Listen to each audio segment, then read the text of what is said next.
σήμερα πάω στους Πέτσες για το τριήμερο. Καλή καθαρά Δευτέρα, καλές απόκριες. Θα είμαι εδώ για 3 μήνες και θα σας βάζω βίντεο. Εδώ είμαστε τώρα στο καράβι και ήθελα να δείξω κάποιο πρόσωπο για να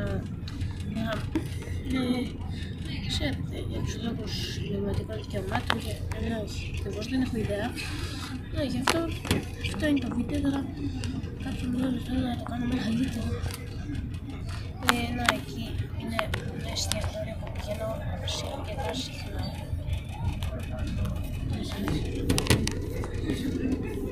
Λοιπόν, εμείς θα πάμε στο παλιό μου νησί των Σπετσών. Σας το δείξω σε λίγο.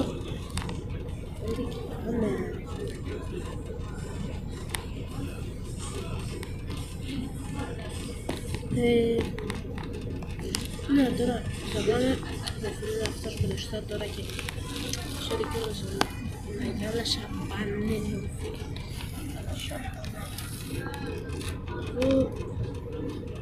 Έφυγε ωραία το Σπέτσες, όχι δεν φαίνεται. Τι γίνεται. Εντάξει, πάντως θα είναι ίσως άλλο ένα βίντεο με ποδόσφαιρο, ίσως βασικά όχι δεν θα βγάλω, δεν μπορώ, έχω ένα πρόβλημα με δυσκολία σας γράφω βίντεο. Αυτό είναι λοιπόν αυτό που θα κάνουμε για να δούμε. Το τζάμι είναι τέρμα καθαρό ρε φίλε, τέρμα καθαρό, πιο καθαρό δεν γίνεται. Αλλά έχω πει στα φερρυπέκια τώρα, μια χαρά.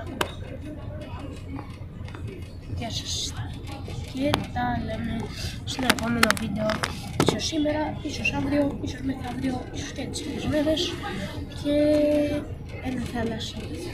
Τώρα για τις απόκριες και γράψαμε στα σχόλια τι θα είναι φύτα.